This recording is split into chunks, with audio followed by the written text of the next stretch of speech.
आफ्ताब नाम होने से कोई मुस्लिम नहीं हो जाता। आफ्ताब नाम पारसी में भी होते हैं। पारसियों के अक्सर नाम मुसलमानों से मिलते जुलते होते हैं। आपके सामने 3 घटनाओं का जिक्र करूंगा जो हमारे देश में बहुत ज्यादा प्रसिद्ध करी गई, अंधभक्तों के द्वारा गोदी मीडिया की तरह उछाली गई, क्योंकि मकसद था सिर्फ मुसलमानों को टारगेट करना। उसमें सबसे पहला केस था आपका श्रद्धा वाकर का, 2022 का, दिल्ली का, जो महरौली में एक लिविंग पार्टनर के साथ रहती थी जिसका नाम था आफ्ताब अमीन पुणे वाला, यानी कि वो एक पारसी था। पर आज तक हमारे देश के अंदर वो एक खबर चलाई जाती है कि 35 टुकड़ों में बराबर कर दिया लड़की को और फ्रिज में ठूस दिया, उसको मुसलमान बना के।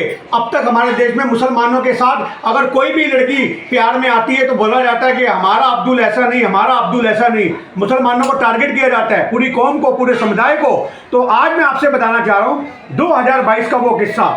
श्रद्धा वाकर एक एमएनसी में काम करती थी और उसी एमएनसी में उसका पार्टनर था काम करने वाला जिसका नाम था आफ्ताब अमीन पुणे वाला, जिसकी उम्र 28 साल थी। श्रद्धा की उम्र 27 साल थी।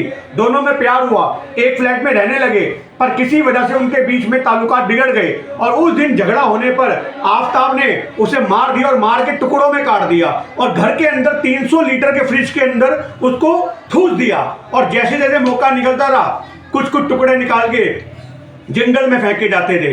पर एक दिन उसके पिता को शक हुआ कि मेरी बेटी नहीं मिल रही। तहकीकात हुई, खबरें यहाँ से वहां पहुंची, पुलिस तक बात पहुंची, तो आफ्ताब ने कबूला कि हाँ जी मैंने उसको मारा। पर आप ये देखो, आज तक हमारे देश में ये खबर ये चलाई जाती है कि मुसलमान ने उसके इतने काम कर दिए, ये जिहादी है, ये है, वो है, जो आपके सामने है। तो ये मैटर मैं आपको क्लियर करने जाता हूँ कि आफ्ताब अमीन पुणे वाला एक पारसी है, ना कि मुस्लिम है। मुसलमान और पारसियों के नाम मिलते हैं, इसलिए हमारे समाज में नफरत फैली। अब दूसरा किस्सा मैं आपके सामने जिक्र करता हूं। ये आपका किस्सा है मुंबई का, मीरा रोड का। यहां पे एक 32 साल की महिला सरस्वती जो थी एक 56 साल के मनोज साने के साथ रहती थी। दोनों के बीच में प्यार पसंद था। उसकी बहनों ने बोला कि शादी इसलिए नहीं हो पाई क्योंकि उम्र का फासला था। तो दोनों लिविंग रिलेशन में रहते थे और आर्थिक तंगी से जूझ रहे मनोज साने के उसके साथ रोज झगड़े होते थे।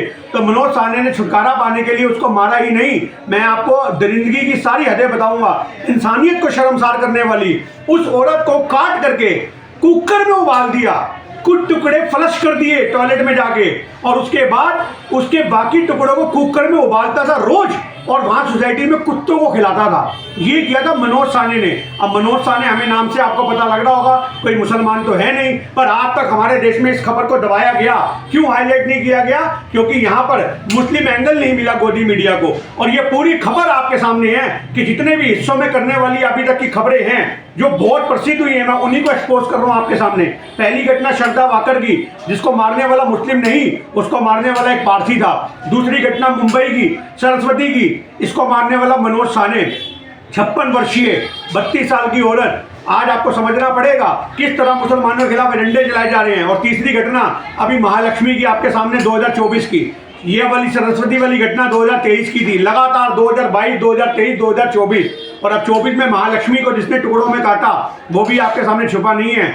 मुक्ति रंजन प्रताप राय उसका नाम था और उसका भी सिर्फ यही वजह थी कि वो उससे पैसे मांगती थी और उनके आपस कलेश हुए और उसने अपने पति को छोड़ रखा था। ये घटना तो आप सभी को ही पता है, अभी की ताजा घटना है। और इसमें अशरफ को बीच में घसीटा गया, अशरफ की फोटो वायरल की गई। इन तीनों घटनाओं में आप मुझे बता दो मुसलमान कहाँ हैं? तीनों घटनाओं में मुसलमान कहाँ हैं जो आज तक फ्रिज में चलती हैं कि मेरा अब्दुल ऐसा नहीं? और अभी जहीर ने जब शादी करी सोनाक्षी सिन्हा से तो उसमें भी फैला दिया गया कि दहेज में शत्रुघ्न सिन्हा इसको फ्रिज देगा। जहीर इकबाल के ऊपर उंगली उठा दी गई क्योंकि वो मुसलमान है। उन्होंने पहले ही मान लिया भक्तों ने कि जो भैया सोनाक्षी होगी उसके साथ भी यही होगा। स्वरा भास्कर ने शादी करी तो उसको टारगेट करना शुरू कर दिया। क्यों? आखिर क्यों? हमारे देश में एक प्यार अगर कोई किसी धर्म के लोग से करता है तो उसको लव जिहाद का एंगल दिया जाता है। और तुम्हारी लोगों ने काट काट के औरतें बराबर कर दी, पर तुम लोगों ने उनके खिलाफ कुछ नहीं बोला और उन एंगलों में भी तुमने मुसलमानों को ढूंढा। ये समझना पड़ेगा किस तरह मुसलमानों को बदनाम किया जा रहा है। ये एक्सपोज वीडियो आप सभी लोग शेयर करें, चैनल को सब्सक्राइब करें और लोगों तक जरूर पहुंचाएं और बेल आइकन दबाएं ताकि नोटिफिकेशन ऑन होने से आप तक ये खबरें पहुंचती रहें। जय हिंद, जय भारत।